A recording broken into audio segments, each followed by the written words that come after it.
Hola hermanos y amigos, me alegra poderles saludar a ustedes que se están conectando por este canal de televisión, también ustedes que nos están viendo por diferentes redes sociales. Sean bienvenidos a esta serie titulada Descubriendo los símbolos del Apocalipsis.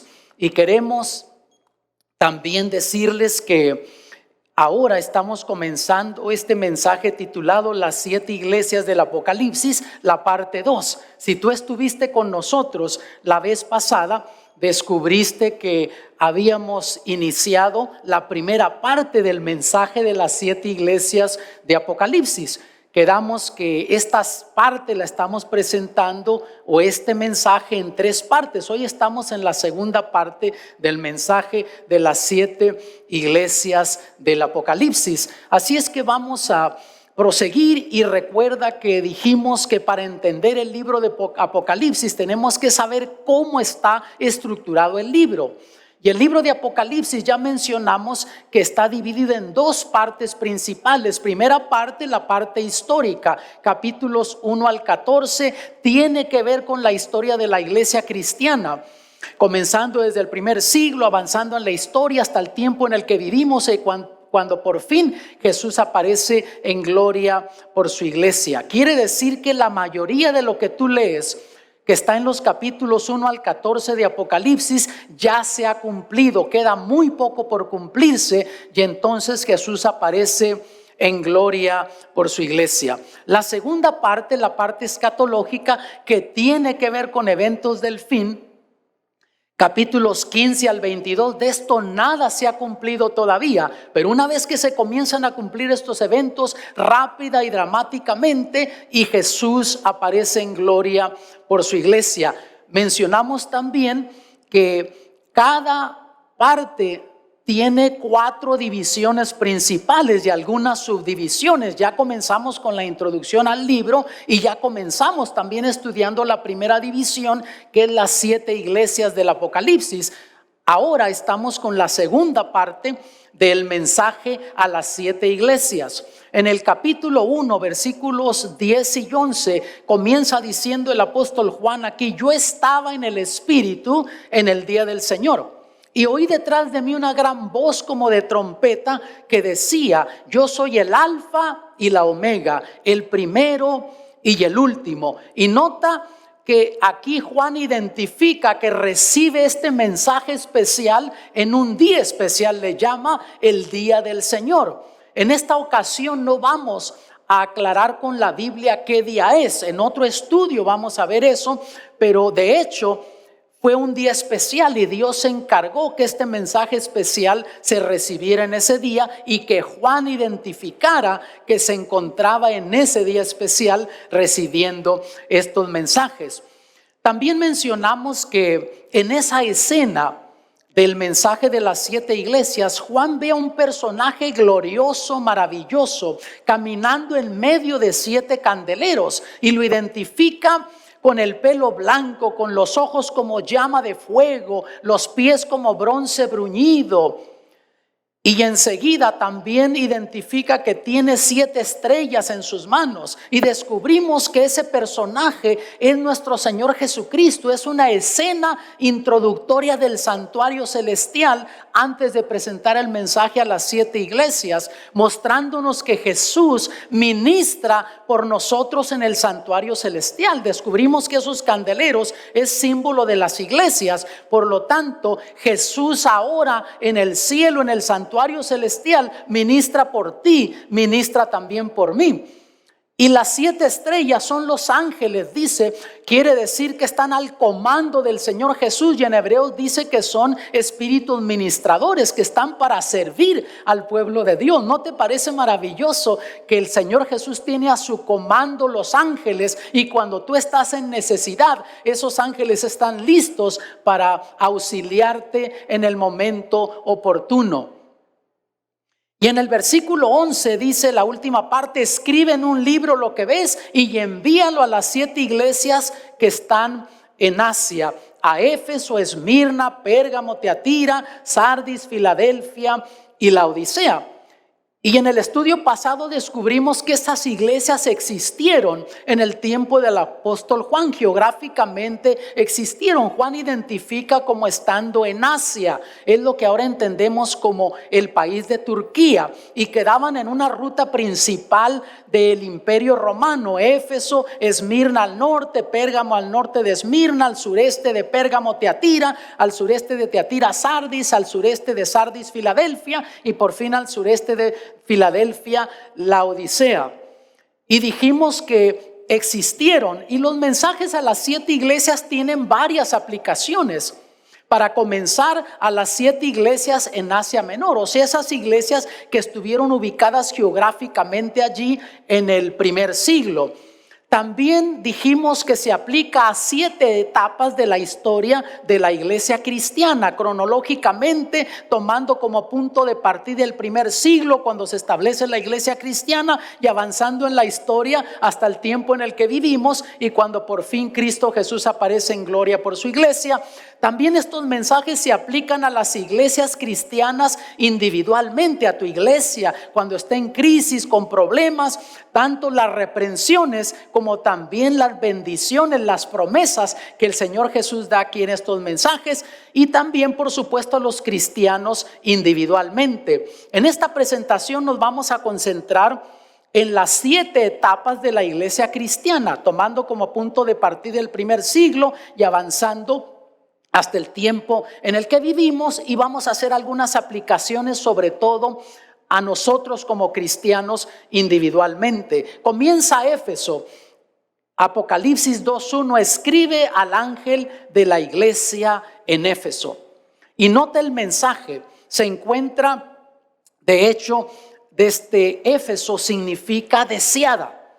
Y el mensaje, si lo ponemos en forma cronológica, comenzando con esa primera etapa y avanzando en la historia, Éfeso sería la época de crecimiento hasta fines de la edad apostólica, o sea, abarcando más o menos desde el año 31, cuando se establece la iglesia, hasta el fin del primer siglo. Y es interesante que esos mensajes que vamos a estudiar ahora para Éfeso, descubres que se ajusta exactamente a lo que la iglesia vivió en este periodo de tiempo. El mensaje se encuentra en el capítulo 2, versículos 1 al 7. Y Jesús se presenta como el que tiene las 7 estrellas en su diestra, el que anda en medio de los 7 candeleros de oro. Le dice a los cristianos de Éfeso, ese periodo, les dice: miren, yo ministro por ustedes. Jesús se fue al cielo, los discípulos anhelaban verlo pronto, pero Él les dice: yo estoy ministrando por ustedes en el cielo y tengo a mis ángeles a mi comando para enviarlos, para servirles, para ayudarles en la predicación del evangelio. Y Cristo le dice: yo conozco tus obras y tu arduo trabajo y tu paciencia. Y vemos que la iglesia cristiana en el primer siglo, hermanos, fue una iglesia comprometida, una iglesia trabajadora. De hecho, hasta el día de Pentecostés, de esa fiesta especial, o sea, 50 días después de la muerte del Señor Jesús en la cruz del Calvario, solo 120 personas se identificaban como cristianas, con el movimiento cristiano, como discípulos, seguidores de Jesús. Pero entonces, estando en esa fiesta especial que el pueblo judío celebraba, donde miles habían venido a celebrar a Jerusalén, estando ahí en el templo, en el atrio, el Espíritu de Dios desciende sobre los discípulos que estaban allí, y Pedro comienza a predicar un mensaje poderoso, movido por el Espíritu de Dios, y las gentes son conmovidas, son movidas. Y noten lo que sucede, Hechos 2:41, así que los que recibieron su palabra fueron bautizados, y fueron añadidos a ellos aquel día como 3,000 personas. Imagínate tú que nos ves desde tu hogar, qué crecimiento explosivo, de 120 a más de 3,000 personas ahora que eran parte de la iglesia cristiana. Y fue una época de crecimiento, de apogeo en el cristianismo. Seguimos leyendo, y por ejemplo en Hechos 2:47 dice: alabando a Dios, teniendo gracia con todo el pueblo, y el Señor añadía cada día a la iglesia los que habían de ser salvos. Ya no eran solo 3,000 y algo, ahora cada día se seguían bautizando nuevas personas, se seguían uniendo al cristianismo. Hechos 5:14 dice: y los que creían en el Señor se aumentaban más, gran número así de hombres como de mujeres. Tuvo un crecimiento explosivo la iglesia en ese primer siglo. Y aún cuando encaraban desafíos, problemas, no se desanimaban. Eran trabajadores, pacientes, los discípulos, los cristianos, porque los sacerdotes no querían que ellos predicaran de Cristo. Los echaban del templo y más de una vez los metieron a la cárcel. Los querían amedrentar, que ya no predicaran de Cristo. Y mira lo que decían los apóstoles, Hechos 5:29. Y respondiendo Pedro y los apóstoles dijeron: es menester obedecer a Dios antes que a los hombres. La verdad que la iglesia en el primer siglo fue una iglesia comprometida. Trabajó arduamente y fue paciente. Y note el elogio que el Señor les da: no has desmayado, has probado a falsos profetas y aborreces a los nicolaitas. O sea, eran cristianos que no permitían que se les infiltraran falsas doctrinas, pasaban por el colador lo que se enseñaba en sus reuniones. Eran celosos de la verdad de Dios, predicaban la sana doctrina. Y en nuestro estudio pasado descubrimos que los nicolaitas eran un grupo de cristianos que enseñaban que la muerte de Jesús en la cruz del Calvario ahora nos liberaba de la obediencia a los mandamientos. Ya no tenemos que guardar más los mandamientos de Dios. Y hoy por hoy todavía hay iglesias cristianas que tienen la doctrina de los nicolaitas.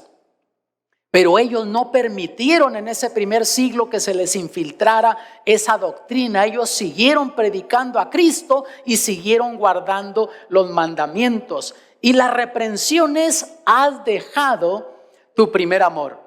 Al pasar el tiempo, ya casi terminando el primer siglo, sin duda como iglesia comenzaron a descuidarse espiritualmente. Sin duda hubo cristianos fieles, porque en toda la historia Dios ha tenido cristianos que han estado dispuestos a predicar la verdad de Dios, creer la verdad de Dios y aún si es necesario morir por la verdad de Dios. Pero generalizando al cristianismo, ya terminando el primer siglo, se comenzaron a descuidar espiritualmente. Y la advertencia es: vendré pronto a ti y quitaré tu candelero de su lugar si no te hubieres arrepentido. Si el Señor Jesús le dice: mira, si tú no haces tu parte, si tú no te arrepientes, yo voy a quitar tu candelero. O sea, voy a dejar de ministrar por ti en el santuario celestial. Y la exhortación es: arrepiéntete y haz las primeras obras. Regresa aquello que te entusiasmó al principio. Yo no sé, mi amado, si tú has perdido el entusiasmo por las cosas espirituales. Yo solo sé que hay mucha gente que se descuida espiritualmente, comienza bien, pero ya al tiempo ya no tienes entusiasmo. El Señor dice: regresa a hacer esas cosas que te dieron ese primer amor. Y la promesa es: al que venciere le daré a comer del árbol de la vida, el cual está en medio del paraíso de Dios. ¿No les parece maravillosa esa promesa? Y es para ti, para mí. Esmirna, Apocalipsis 2:8, escribe a la iglesia en Esmirna. Y ese periodo, hermanos, cronológicamente nos pondría en el tiempo de la época de persecución, a fines del primer siglo, hasta más o menos el año 313 de nuestra era. Y Esmirna significa fragancia dulce. Y de hecho, la iglesia encaró desafíos, encaró problemas. El mensaje está en los versículos 8 al 11 del capítulo 2. Y el mensajero Jesús dice: el primero y postero, el que estuve muerto y vivió. Jesús dice: mira, yo morí en la cruz, fui a la tumba, pero resucité, ahora vivo. Y noten ustedes que va a encajar con el mensaje que ocupaban escuchar los cristianos en ese periodo de tiempo. ¿Por qué? Cristo le dice: yo conozco tus obras y tu tribulación y pobreza y tus dificultades venideras. Fue una iglesia que comenzó a experimentar la persecución, la tribulación. ¿Qué había sucedido?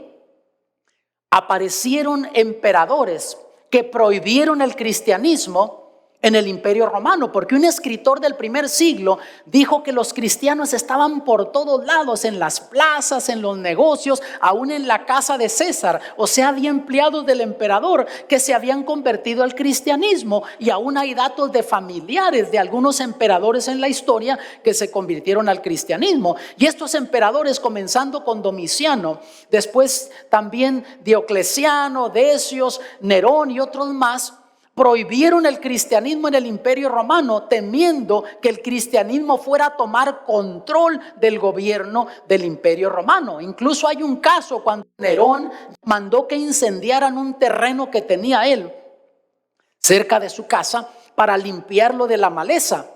Pues a los que envió se les salió el fuego de control y se incendió casi media ciudad de Roma. Y entonces Nerón no aprovechó esta ocasión para culpar a los cristianos. Dijo que los cristianos habían incendiado la ciudad. Y entonces se intensificó más la persecución en contra de los cristianos. Los llevaban al circo romano, eran quemados en las hogueras. Y hay un caso de un cristiano líder llamado Marciano, que lo llevaron al circo romano, lo acusaron de que él fue uno de los incitadores del incendio de Roma. Y ya hay una poesía que relata este evento. Yo nada más les voy a leer un poquito de la poesía.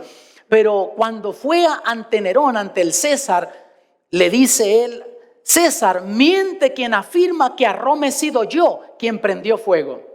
Mas si mi delito es ser cristiano, haces bien en matarme, porque es cierto, creo en Jesús y practico su doctrina. Y la prueba mejor de que en él creo es que en vez de odiarte, te perdono. Y al morir por mi fe, muero tranquilo. Y en ese momento cuenta la historia que soltaron a una fiera, un león hambriento, y se fue dirigiendo hacia Marciano. Y Marciano, con una tranquilidad, se le quedó viendo a los ojos al león. Y por unos momentos el león titubeó, pero por fin venció el instinto de fiera y le saltó encima y comenzó a devorarlo. Pero sabes una cosa, amado, en vez de comenzar a gritar de dolor y quejarse, Marciano decía: te perdono, Nerón, te perdono, César. Y hasta el último aliento de vida siguió repitiendo eso. Verdaderamente la iglesia experimentó la persecución, fue atribulada, los trataban como ciudadanos de segunda clase, eran pobres económicamente, pero note el elogio: aunque eres pobre, ¿qué le dice Jesús? Tú eres rico, porque espiritualmente ellos eran ricos, estaban comprometidos. Llamados, el aceptar el cristianismo no era que se burlaran de ti, que la gente dejara de hablarte. Muchos de ellos sabían que al aceptar el cristianismo representaba pagar con sus vidas en la mayoría de los casos, pero estaban dispuestos a hacer eso. Un escritor de ese tiempo dice que la sangre de los cristianos era como semilla. Donde se derramaba la sangre de un cristiano, otros se levantaban en favor del cristianismo al ver la firmeza de estos cristianos. Oh, amados, cómo deseara Dios que tú y yo fuéramos de ese tipo de cristianos comprometidos, que no tuviéramos espina dorsal de hierro, de plástico, sino que fuera de hierro, porque ahora la mayoría tenemos espina dorsal de plástico, para donde van los golpes, para allá nos hacemos, ¿no? Cuando Dios, amados, está buscando hoy, y esto es mi versión de una escritora muy prominente, y les voy a dar mi versión, la voy a parafrasear. Dios está buscando hoy hombres que no se vendan ni se compren. Hombres que sepan llamar el pecado por su nombre.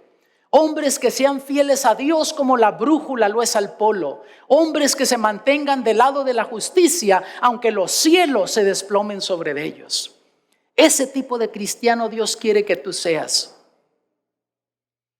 Y mira la reprensión. Lees todo el mensaje y no hay reprensión para Esmirna. Quiere decir, amados, que en ese periodo de tiempo, ese largo periodo, más de 200 años de persecución, fueron fieles los cristianos y el Señor Jesús no encontró nada de qué reprenderles porque estaban viviendo la vida cristiana. Advertencia tampoco hay, simplemente la exhortación es: sé fiel hasta la muerte y yo te daré la corona de la vida. ¿Notas? Por eso Jesús le dice: yo soy el que estuve muerto y ahora vivo, ¿no? Yo soy la muestra, la garantía de que hay una resurrección. Mueres por mí. La segunda muerte no tiene potestad sobre de ti. Y la promesa es: al que venciere no recibirá daño de la segunda muerte. ¿No te parece maravillosa esta promesa? Y es para ti también. Sé fiel al Señor y tú vas a tener esa certeza. Mira lo que dice en Apocalipsis 2:10. No temas en nada lo que vas a padecer. He aquí, el diablo echará a algunos de vosotros en la cárcel para que seáis probados, y tendréis tribulación por 10 días. Y aquí está hablando en terminología profética. Por lo tanto, ¿qué representa en el Apocalipsis en terminología profética esa tribulación de 10 días? Hay una regla bíblica que nos ayuda a entender periodo de tiempo en profecía bíblica. Y mira, en Ezequiel 4:6 dice: día por año te lo he dado. Y en el libro de Números dice: un año por cada día. Entonces, en profecía bíblica, un día representa un año. Y aquí está hablando de 10 días de tribulación. O sea, está hablando de un periodo de 10 años. Y aunque en todo ese largo periodo de Esmirna la iglesia fue perseguida, en algunos momentos se intensificaba la persecución, en otros momentos se calmaba un poco. Pero los últimos 10 años del reinado de Diocleciano está en la historia que fue una persecución acérrima en contra de los cristianos. Viene Pérgamo, Apocalipsis 2:2, escribe al ángel de la iglesia en Pérgamo.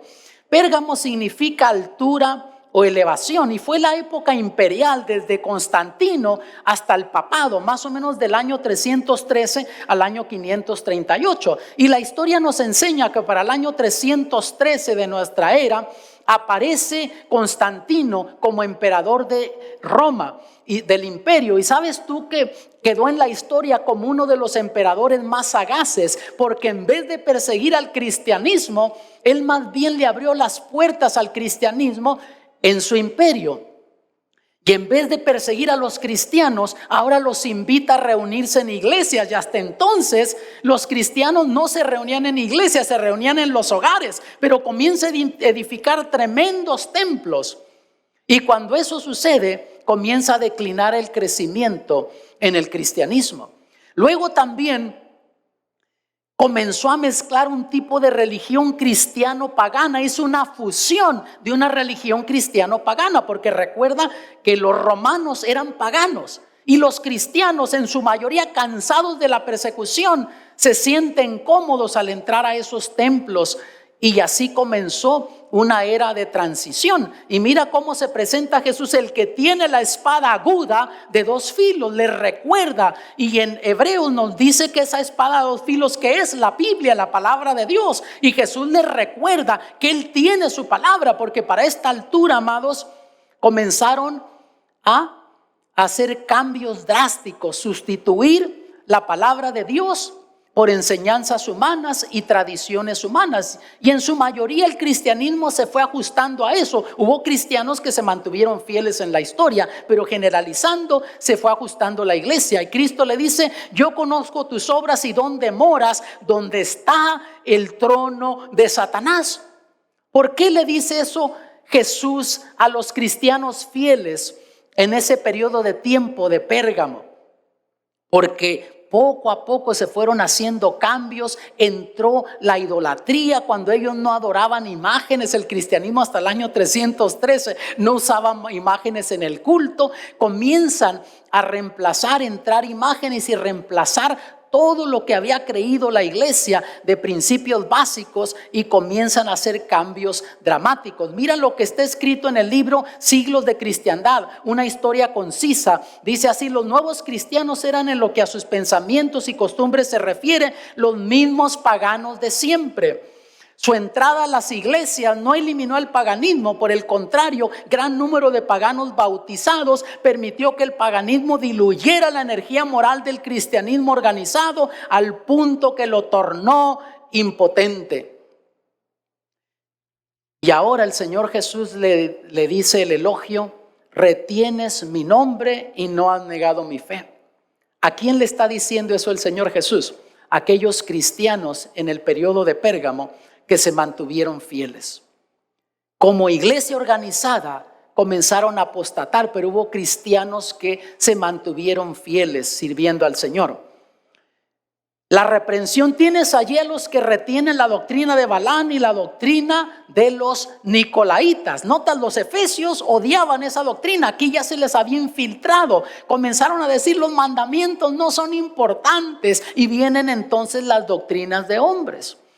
También la doctrina de Balaam, ya dijimos lo que eso era. Comenzaron ellos a involucrarse en ceremonias paganas y aún practicar la inmoralidad y todo eso. En el cristianismo, en ese periodo, en el tiempo de Pérgamo, del año 313 al 538, se comenzó a ver eso en el cristianismo. Pero la advertencia es: vendré a ti pronto y pelearé contra ellos con la espada de mi boca, con su palabra. Gente conoció, ahora tendrían la oportunidad de saber que el Señor Jesús sigue siendo veraz y que tenemos que seguir su palabra y no doctrinas de hombres. ¿Y cuál es la exhortación? Arrepiéntete. Simplemente deja eso y regresa a seguir los principios básicos. Y la promesa al vencedor dice: le daré del maná escondido una piedrecita blanca y un nombre nuevo.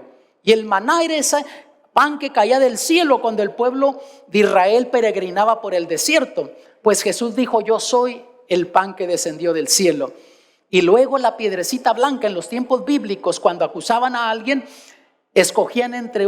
echaban suertes, y si salió una piedrecita negra es culpable, una piedrecita blanca es inocente. Jesús promete decir que eres inocente si tú sales vencedor, si te mantienes siguiendo la verdad de Dios. Y luego promete darnos un nuevo nombre. Nombre es símbolo de carácter, cambiar, transformar nuestro carácter.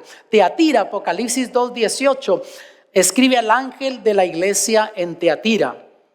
Y Teatira, hermanos, significa sacrificio de contrición, y ya es la época cuando el papado comienza a reinar como poder político religioso, y más o menos nos lleva hasta el siglo XVI, por ahí el año 563 aproximadamente, cuando surge la reforma en su auge. El mensaje está en los versículos 18 al 29, y Jesús se presenta como el Hijo de Dios, el que tiene ojos como llama de fuego y pies semejantes al bronce bruñido. Esa escena introductoria del santuario, mostrando que Jesús es divino, mostrando su gloria, mostrando su santidad. Y él dice: yo conozco tus obras y amor y fe y servicio y tu paciencia. Porque hubo cristianos que bajo persecución, cuando en Esmirna fueron perseguidos en el nombre del gobierno pagano, aquí son perseguidos los cristianos fieles en el nombre de religión cristiana, cuando Roma papal reina como poder político religioso. Pero estos cristianos se mantuvieron fieles, y dice el Señor: tus obras últimas son mejores que las primeras. Fueron progresando, no como Éfeso, que comenzó bien pero se descuidaron espiritualmente. Estos fueron creciendo espiritualmente, y es lo que Dios desea para ti y para mí, que hoy seamos mejores cristianos de lo que fuimos ayer, que mañana por la gracia de Dios podamos ser mejores cristianos de lo que somos ahora. Pero en ese periodo de tiempo fue cuando vino la unión de la iglesia y del Estado, y la iglesia ahora comenzó a dictar en asuntos políticos también, no solamente en asuntos religiosos. Y todos aquellos líderes religiosos que no se sujetaban a las enseñanzas de Roma y a las doctrinas comenzaron a ser perseguidos. Y nota la reprensión: toleras a Jezabel, le he dado tiempo para que se arrepienta, pero no quiere arrepentirse de su fornicación. Y en el contexto simbólico profético aquí, la fornicación quiere decir apartarse de las verdades de Dios, fornicar espiritualmente, dejar a un lado la verdad de Dios y seguir doctrinas de hombres. Y el Señor dice la advertencia: traeré enfermedad, gran tribulación y muerte para aquellos que practiquen esa doctrina de Jezabel. La exhortación lo que tiene es retenerlo hasta que yo venga. O sea, no sueltes, mantente firme. Y el que venciere le daré potestad sobre las gentes, le daré la estrella de la mañana. Y en el estudio pasado descubrimos que la estrella de la mañana, ahí en Apocalipsis 22, dice que es nuestro Señor Jesucristo. Y Jesús dijo: el que perseverara hasta el fin, ese será salvo. Y es lo que Dios quiere para ti, para mí, hermano, que perseveremos, nos mantengamos firmes. Apocalipsis 3:1 escribe al ángel de la iglesia en Sardis. Sardis significa el resto del remanente, desde la Reforma hasta más o menos el año 1798, la era de la Reforma, y nos lleva hasta el año 1798. El mensaje está en Apocalipsis 3, versículos 1 al 6, y dice: el que tiene los 7 espíritus de Dios y las 7 estrellas. Y luego Cristo Jesús dice: yo conozco tus obras. ¿Y cuál es el elogio? Tienes unas pocas personas que no han manchado sus vestiduras. Ya para esta etapa, hermanos, cuando comienza la Reforma, ya se había perdido prácticamente la verdad de Dios y el conocimiento en el cristianismo establecido. Es lo que se le llamó la Edad Oscura, donde la gente no tenía acceso a la Biblia. Lo que se le enseñaba era solamente lo que los líderes religiosos les decían y las tradiciones de Roma. Pero entonces comienza la Reforma y Dios comienza a levantar hombres como Juan Hus, Martín Lutero, Juan Calvino, Juan Wesley y otros más que se opusieron. Y ellos venían de la iglesia de Roma, de la iglesia católica, pero se oponían a lo que estaban enseñando y querían que se mantuvieran siguiendo la verdad de Dios basado en lo que está en su palabra, en su escritura. Y muchos de ellos fueron perseguidos y algunos de ellos fueron llevados a la hoguera. En otro estudio les voy a dar más detalle sobre la historia de estos reformadores. La reprensión es: tienes obras imperfectas, tienes nombre de que vives, pero estás muerto. Qué triste esa condición, amado, ¿no les parece? Vivir una vida doble, demostrar que somos una cosa, pero en realidad somos otra. Ojalá que esa no sea tu experiencia. Y en ese tiempo la gente vivía indiferente. Se llamaba cristiana simplemente porque había nacido en un hogar cristiano, pero no porque practicaban la fe. Y la advertencia es: pues si no velas, vendré sobre ti como ladrón. Si no estás despierto espiritualmente, dice Jesús, te voy a sorprender ese día cuando vendré por mi iglesia en gloria. La exhortación: sé vigilante y afirma las otras cosas que están para morir. Y la promesa es: al que venciere será vestido de vestiduras blancas, y no borraré su nombre del libro de la vida, y confesaré su nombre delante de mi Padre y delante de los ángeles del cielo. Y nota que la promesa es darnos vestiduras blancas que representan la justicia de Cristo. Quiere decir que cuando yo salgo victorioso en Cristo es porque no dependo de mis obras, no dependo de mi justicia, porque en el libro de Isaías dice que mi justicia es como trapos de inmundicia. Lo mejor que yo le puedo ofrecer a Dios de mi carácter, de mi comportamiento, queda corto ante la santidad de Dios. Quiere decir que mi única esperanza, tu única esperanza, es ir al pie de la cruz, que Jesús nos limpie de todo pecado y que nos vista de su justicia, esas vestiduras blancas. Y nota que Él promete no borrar nuestro nombre del libro de la vida. Quiere decir que cuando tú aceptas a Jesús, Él escribe tu nombre en el libro de la vida. Pero si tú decides alejarte de Él, decides no responder a su Santo Espíritu, y rechazas su amor y misericordia y vas por otra ruta en la vida, aunque el Espíritu de Dios te llama, tu nombre es borrado del libro de la vida. Pero aquí Jesús promete al vencedor que no va a borrar su nombre del libro de la vida. Y yo quiero hacer esta promesa mía personal, tener la certeza que mi nombre permanece en el libro de la vida. Filadelfia, Apocalipsis 3:7, escribe al ángel de la iglesia en Filadelfia. El mensaje, hermanos, Filadelfia significa amor fraternal, y es la era misionera ya del siglo XIX, ya del año 1798 hasta el año 1844. Y el mensaje está en Apocalipsis 3, versículos 7 al 13. Y nota cómo se presenta Jesús: el santo, el verdadero, el que abre y ninguno cierra, cierra y ninguno abre. Quiere decir, amados, que el diablo puede tratar de cerrarte la puerta de oportunidad, de bendiciones, aún la puerta hacia la vida eterna. Pero Jesús dice también en ese mensaje: he aquí yo he puesto una puerta abierta delante de ti, la cual nadie puede cerrar. El diablo quiere robarte la paz y la felicidad de tu vida, destruir tu matrimonio, tus hijos, destruir tus finanzas, tu salud. Pero reclama esta promesa. El Señor Jesús ha abierto una puerta delante de ti, la cual nadie puede cerrar. Y sobre todo el diablo te quiere cerrar la puerta hacia la vida eterna. Pero Jesús te promete que Él tiene esa puerta abierta delante de ti. Y Cristo dice: yo conozco tus obras. Y mire el elogio: guardas mi palabra, no has negado mi nombre, perseveras. Hubo un resurgimiento en el cristianismo, un despertar, un reavivamiento en la era misionera. Comenzaron a surgir misioneros que nunca antes se había hablado de eso. Adoniram Judson fue a Burma, William Carey a la India, Robert Morrison a África, Robert Moffat a la China, y así a diferentes lugares comenzó un tremendo movimiento misionero, alcanzando a las almas que vivían sin Cristo, sin Dios y sin esperanza en este mundo, con el mensaje de Cristo Jesús. David Livingstone también fue al África, y mira la reprensión.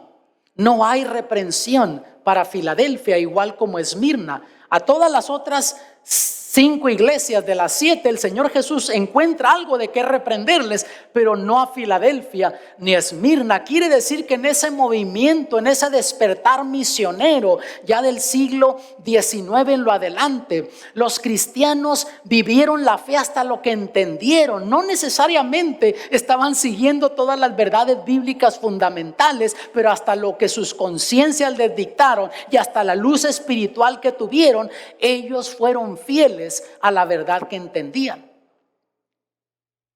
Advertencia no hay tampoco para Filadelfia. Simplemente la exhortación: yo vengo pronto, retén lo que tienes para que ninguno tome tu corona. O sea, mantente fiel, no te desanimes, pronto voy a venir, dice Jesús, y te voy a dar la corona de la vida. Y la promesa es: al que venciere, lo haré columna en el templo de mi Dios y escribiré sobre él el nombre de mi Dios. ¿No te parece maravillosa esta promesa? Saber que el Señor Jesús promete que un día vamos a poder estar ante la presencia de Dios, como Adán y Eva miraban a Dios cara a cara. Ese es el símbolo de ser columna en el templo de Dios, estar delante de la presencia de Dios. Y Él promete escribir el nombre de Dios en nosotros, o sea, reproducir el carácter de Dios en nosotros, que es amor, perdón, misericordia, gracia. Y la Odisea, Apocalipsis 3:14, escribe al ángel de la iglesia en la Odisea y dice el mensaje así: la Odisea significa el juicio del pueblo y nos lleva desde el año 1844 hasta la venida de Cristo. Y saben ustedes que hay una profecía bíblica en el libro de Daniel y Apocalipsis que, si tú sigues esa profecía, nos lleva exactamente al año 1844 de nuestra era. Es la profecía más larga de la Biblia. Habla de un periodo de 2300 años, cuando comenzaría el juicio investigador en el santuario celestial. Y la Odisea, hermanos, significa el juicio del pueblo. El mensaje está en Apocalipsis 3:14 al 22. Y Jesús se presenta, el amén, el testigo fiel y verdadero, el principio de la creación de Dios. Y nota que Jesús se presenta como siendo el fiel y verdadero. ¿Por qué razón? Otros te pueden fallar a ti, pero Jesús no te falla. Tú mismo le puedes fallar al Señor Jesús, pero Él es fiel a sus promesas. Y en el momento que reconoces que fuiste por el camino equivocado, Él está listo para extender sus brazos de amor, perdón y misericordia a ti. Y Él dice: yo conozco las obras falsas, las pretensiones y la verdadera condición. Qué triste, ellos decían: yo soy rico y me he enriquecido. Pero en el contexto ahora, hermanos, nosotros estamos viviendo cronológicamente en el periodo de la Odisea. Y vemos el cristianismo, todo mundo se llama cristiano prácticamente, pero muy pocos están viviendo la vida cristiana. Ya lo que dice la Biblia ya no tiene valor. Creen más bien lo que a mí se me antoja, lo que es importante para mí. El elogio, no hay elogio aquí para Laodicea. Es la única iglesia que no recibe elogio. La reprensión: eres tibio, pobre, ciego y desnudo. Y la advertencia: pero por cuanto eres tibio y no frío ni caliente, te vomitaré de mi boca. Es triste estar en una condición tibia. Cuando tú te sientes que estás bien, eres cristiano, diezmas, dices que vas a la iglesia, pero el Señor Jesús te quiere alcanzar con su espíritu, con un canto. Ya a ti no te alcanza un mensaje. La hermana Panchita, Perico Pérez lo necesita. ¿Qué puede hacer Dios con esa condición? Por eso prefiere que mejor estés frío espiritualmente, y eventualmente el Espíritu Santo te va a alcanzar cuando la vida te golpee, cuando el diablo te maltrate, y Dios va a estar listo para ayudarte. Cuando estás caliente espiritualmente, estás en tono con el Espíritu de Dios. Y mira el consejo, porque el Señor Jesús no solamente nos dice dónde fallamos, nos da la solución. Yo te aconsejo que de mí compres oro afinado en fuego, para que seas verdaderamente rico. Seas vestido de vestiduras blancas y unge tus ojos con colirio, para que veas. Es pues celoso y arrepiéntete. Nota: oro refinado en fuego, una fe sincera, la necesitamos. Vestiduras blancas, la justicia de Cristo. Colirio, ocupamos el Espíritu Santo para que aclare nuestra visión. Y al que venciere le daré que se siente conmigo en mi trono, así como yo he vencido y me he sentado con mi Padre en su trono. Apocalipsis 2:7: el que tiene oído oiga lo que el Espíritu dice a las iglesias. Notan, los mensajes no es para la iglesia. Las iglesias, cada mensaje se aplican para todas las iglesias, para ti, para mí. Porque si así fuera, que es solo individual, pues a Éfeso se le promete que van a comer del fruto del árbol de la vida. Nosotros no tendríamos acceso al fruto del árbol de la vida. Esmirna se le promete que el que venciere no sufrirá daño de la segunda muerte, pues todos los demás sufriríamos la muerte segunda. Y mira en Apocalipsis 21:7: el que venciere poseerá todas las cosas, y yo seré su Dios y él será mi hijo. Qué maravillosa promesa, ¿no te parece? Todas esas promesas del Apocalipsis están para el que salga vencedor. Y el mensaje concluye en Apocalipsis 3:20: he aquí yo estoy a la puerta y llamo. Si alguno oyere mi voz y abriere la puerta, entraré a él y cenaré con él y él conmigo. Al ver estudiado el mensaje de las 7 iglesias de Apocalipsis, hemos descubierto entonces que tiene diferentes aplicaciones. Dijimos la parte de geográfica, donde estuvieron ubicadas esas 7 iglesias de Apocalipsis en el primer siglo, en el tiempo en el que vivió el apóstol Juan. Y luego, por supuesto, también las 7 etapas de la historia de la iglesia cristiana, comenzando desde el primer siglo, avanzando cronológicamente hasta el tiempo en el que vivimos.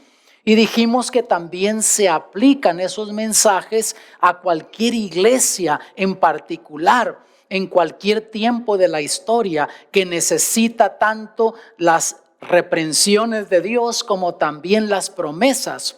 Y también se aplica a la vida de nosotros como cristianos individualmente, tanto esas reprensiones como también las bendiciones. Y al haber estudiado en esta ocasión el mensaje de las 7 iglesias en el contexto de 7 etapas de la historia cristiana, hemos descubierto entonces en este estudio que nosotros estamos viviendo en el tiempo de la Odisea, la última iglesia mencionada allí, o sea, en los últimos momentos de la historia de este mundo, cuando pronto Jesús ha de venir en gloria. Y por supuesto descubrimos que el mensaje de la iglesia de la Odisea no es muy deseable, porque descubrimos que la iglesia de la Odisea, conforme lo presenta el Señor, no está viviendo la fe como la vivieron en otras etapas de la historia en el cristianismo. Notas, está hablando de un cristianismo superficial. Está hablando de un cristianismo que pretende una cosa, pero que es otra. El Señor Jesús dijo ahí: porque tú dices, yo soy rico y me he enriquecido y no tengo necesidad de nada. Y sabes, mi amado, En el tiempo en el que vivimos, mucha gente está viviendo de esa manera. Gente que se llama cristiana vive indiferente a las cosas espirituales. De hecho, para muchos ya los valores bíblicos no son importantes. Es más, vivimos en la era del relativismo, cuando la gente dice, bueno, está bien, Dios dice eso en la Biblia, pero pues a mí me gusta mejor hacerlo así, a mí me interesa mejor esto, o yo prefiero de esta manera. Y vemos entonces que exactamente lo que el Señor Jesús habla de la condición de la Odisea es lo que estamos viviendo ahora al fin del tiempo. Pero por otro lado, mi hermano, yo digo que es animador el saber que el Señor Jesús no solamente nos habla de nuestra condición espiritual, sino que Él nos da la solución para que nosotros podamos cambiar nuestra situación, que podamos salir de esa condición laodicense. Notas, Él dice, yo te aconsejo que de mí compres oro refinado en fuego, para que seas verdaderamente rico, y que seas vestido de vestiduras blancas para que no se descubra la vergüenza de tu desnudez. Y yo unge tus ojos con colirio para que veas. Sé pues celoso y arrepiéntete. Entonces vemos que el Señor Jesús quiere que nosotros tengamos una fe sincera, o sea, el oro afinado en fuego es una fe sincera que ha pasado por el fuego, que no importa las circunstancias, las consecuencias, nosotros seguimos siendo fieles al Señor y a sus principios. Seguimos basando nuestra fe en lo que dice el Señor en su palabra y no en lo que la gente cree o como me siento o como me gusta a mí. Por otro lado, las vestiduras blancas, la justicia de Cristo, o sea, no confiar en mis obras humanas, saber que en mí no hay nada bueno, porque de hecho en Isaías 64 dice que mi justicia, tu justicia es como trapos de inmundicia, o sea, lo mejor que le puedas ofrecer a Dios, no lo impresionas con ello. De paso, en los tiempos bíblicos, los trapos de inmundicia eran algo interesante, porque hoy por hoy las mujeres utilizan lo que se llaman toallas sanitarias cuando están en la etapa del mes que están en su menstruación. Utilizan los cótex, esas toallas sanitarias, pero en los tiempos bíblicos no existía tal cosa, usaban garras, trapos. Y una vez que los utilizaban, ya no tenían otro uso para ellos, o los descartaban o los quemaban, y a eso se le llama trapos de inmundicia. Quiere decir que lo mejor que le podamos ofrecer a Dios de nosotros termina siendo como trapos de inmundicia. Enseguida nos dice también que unjamos nuestros ojos con colirio. Tú y yo necesitamos el Espíritu Santo para poder hacer buenas decisiones en la vida, para poder ir por la ruta correcta en la vida cristiana. Y recuerda que Jesús dice, he aquí que yo os llamo a la puerta, estoy a la puerta y llamo. Si alguno oyere mi voz y abriere la puerta, entraré a él y cenaré con él y él conmigo. El Señor Jesús te invita, mi amado. Yo quiero orar por ti, porque Él quiere que abras la puerta de tu corazón. Él quiere venir a tu vida. Él te quiere bendecir. Él quiere ser real en tu vida. ¿Deseas que ore por ti en esta ocasión? Tú que nos estás viendo desde tu hogar, únete a nosotros. Yo quiero orar por ustedes. Levanta tu mano si quieres que ore por ti. Padre Celestial, te agradecemos porque eres bueno y misericordioso. Ayúdanos a salir de esta condición laodicense. Ayúdanos a salir de esta situación acomodadiza, que nos sentimos bien, tenemos todo lo que necesitamos, sentimos que no necesitamos de nada ni de nadie. Pero tú sabes nuestra condición espiritual. Tú dices, tú eres un pobre, ciego, cuitado, desnudo. Gracias porque tú nos das la solución. No solamente nos dices nuestra condición, sino nos das la solución para nuestro problema. Acéptanos, Padre. Ven a nuestras vidas porque te lo pedimos en el nombre de Jesús. Amén.